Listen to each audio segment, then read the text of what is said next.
Well, hello. Good afternoon. Let me just do a little waiting here and see what's going on with Facebook. Still thinking. There we go. Hi, I'm Jen Taylor, Jen Taylor Consulting. I am your operational, unsexy part of your business expert. So, what I help people do is take the unsexy part of their businesses and help you create systems and some little bit of structure around that. Some workflows, some process and procedures, time blocking, whatever you need with that, I can help. So, today we're going to talk about the 8 CEOs in your business. And you're like, wait, what? I have 8 CEOs? It's just me. Well, you're wearing an 8 sided hat. There are many facets to owning a business, as you're finding out. It's not just you, it is, but you have 8 other people inside you that want to help you with your business because they're all part of what you do in your business. So I help small businesses, women-owned businesses create the structure they need around their business so you have more freedom and structure and abundance and all the good things in your life so you can enjoy your life and your business can be manageable and you are not feeling like you are drowning in everything that you need to do. So let's talk about the 8 CEOs because they're all fabulous. They're all part of what you need in your business. So the first one's financial, of course. That is the driver of your business. So it's the chief's, it's your CFO in your business. You're the CEO. You're the outside of you is the CEO, but you have a CFO in you. So they're looking at where the money's coming from, your sales, your expenses. Do you have insurance? Do you have both insurance for your business, insurance for yourself, health insurance, liability insurance, errors and omission insurance, supplemental insurance like an Aflac, any type of insurance to make sure that if something happens to you, both in your business and personal, you are taken care of. It also wants to know, do you have a retirement plan? What's that retirement plan look like? All the things that you would expect a CFO to do in your business. So it's, running a business is not just the sales and the expenses. It's all those other things that are important to a business. Operations. This is my love of it. So it's your chief financial officer or your director of operations, which I am a certified director of operations. Without proper operations, the business lacks strategic foresight and will struggle to meet goals. You are responsible for seeing the day to day, setting goals, developing company culture, designing processes and procedures, promoting business growth, partnerships, investments, new hires, all that stuff. It's to keep you, productive. It's to make sure that you are moving yourself forward in your business. So, as a director of operations, these 8 CEOs is what I discuss with all of my clients. Is where are they at within this process? So, operations, as I said, it's your process and procedures, it's your workflows, it's your onboarding and offboarding. It is how you do day-to-day business. It's not necessarily marketing. That's a whole nother CEO. But it's what systems are you using? What, all those things that come into this. This is, as a director of operations, these 8 CEOs is what I manage for my clients. So I won't get much into that because you're going to hear all about the other ones. What's the client experience? That's another one. That is your CXO, your chief experience officer. So you need happy clients. So how do you make that go? Even if your financials and your operations are organized, if you have a poor customer experience, you're not gonna last. So what is that? How does that work for you? Do you have an onboarding process? Do you have an offboarding process?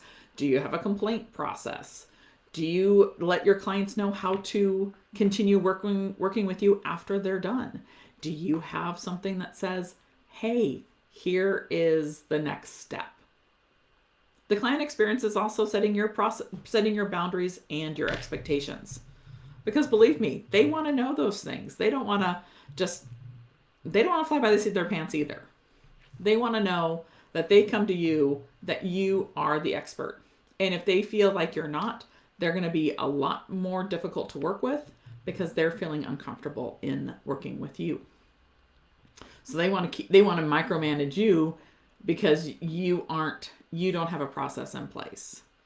So, as I said, those are things that your brand coincides with your client experience. So if you have a high looking brand, they want that client experience to be at the same level. Okay. Next one. Systems. It's a CIO, Chief Information Officer. All large companies have them. And it's really looking at, another way to look at it is your Chief Systems Officer. It's not IT based. It's more on the development of structures around your processes and procedures. So how I create my client experience with my clients is going through their workflow, then talking about their systems around that. So you've created your workflows. You're like, okay, this is how I do business in accounting, in HR, in social media, in marketing, in my teams, wherever. I'm using Dasabo, I'm using 17 Hats, I'm using Honeybook, I'm using Ontraport, or now, is that now Keep? I'm using Infusionsoft, I'm using whatever. Whatever system you're using then feeds into your process and procedures and your client experience. All this becomes all enmeshed to each other. And having that CIO or Chief Systems CSO is really going through is everything talking together. What's your news, what system are you using for your newsletters? What systems are you using for scheduling? What systems are you using for accounting? Do you have a payroll system? Those are all systems that all need to, I wouldn't say necessarily talk to each other, but have a process around it on how it works with you and your business. Because believe me, you can't just go and print out a bunch of processes and procedures from another company that does business like you in your same industry. It doesn't work. It doesn't work. You need something that is yours, that reflects your business and how you do business. Because at the end of the day, that's what I want for everybody, is that it all goes to their business. When I read a process and procedure and I'm looking at it and I know the business and I'm reading this process and procedures, I'm like, where'd you get this? This is nothing like you. Nothing on how you do business. And you expect people to do business like this, even though you don't do business like this? You expect your employees, your contractors, your whatever to do this? If it doesn't match up, it makes it hard. So your Chief Systems Officer is really going through and looking at the systems you're using and the tools and the tactics that brings business to life. That's what it does. It's the CRMs, it's the scheduling, it's the project management. It is all the things that make the business run. Okay. We still have more. We've only gone through 4. We still have 4 more to go. Teams, HR. So your chief of staff, your director of human operations, human resources, sorry. It could be human operations. It is, you are in charge of the people. So you have to be the leader to them. You have to create the payrolls, the contractors, the employee handbook, the employee code of conduct, all those the flow, the organizational chart, the job descriptions, how you pay them, do you have insurance for them? Do they have anything like that? All becomes part of that too, with contractors and with your, with employees. So if you have contractors, you have a whole nother set of things to make sure they have the business, make sure you're paying them on time, making sure they know how you do business. And then as employees, you got to make sure you're all set with the state, that you are ready to go, that you have payroll set, you have their taxes deducted from that. How are you going to pay them? What are you going to pay them? What's their job description? How are they going to do that? How are you going to onboard them? If you have a new person coming into your business, what's that onboarding look like, process look like? And that could also be for contractors as well. We just brought on a contractor for one of my clients, and we created all that because we know eventually that position will become an employee position. So we have to be ready. And we put that job description out as the employee. We knew it was a contractor. We wrote the the post as a contractor, but the job description can be anything. It is the employee or the contractor position. So you've got who for HR. What's your org chart look like? What are you doing versus what you want to bring somebody on for, or what's contracted? So I've created a job, a org chart that shows my client and then everybody she has, and then all the different things. And some of them are contractors. Some of them are, monthly contractors, things that are people like myself as a director of operations, and then social media, a VA, all the different, a bookkeeper. She has an accountant. Those are all contractors. She still has to reach out to them. She still has to talk to them. She still has to do things with them. And they're still we don't have necessarily a job description for each one of those, but they're there. We know who they are and what they do. And then she's got a whole nother section of these are the employees, and this is what I want to do, and this is how this part of the business runs and how they go. So we've gotten that. So now, as we go forward, working at job descriptions for each one of those. So if she wants to hire a permanent assistant instead of a virtual, then what does that look like? If she wants to hire a director of operations for herself and not have a fractional, then what does that look like? If she wants to hire a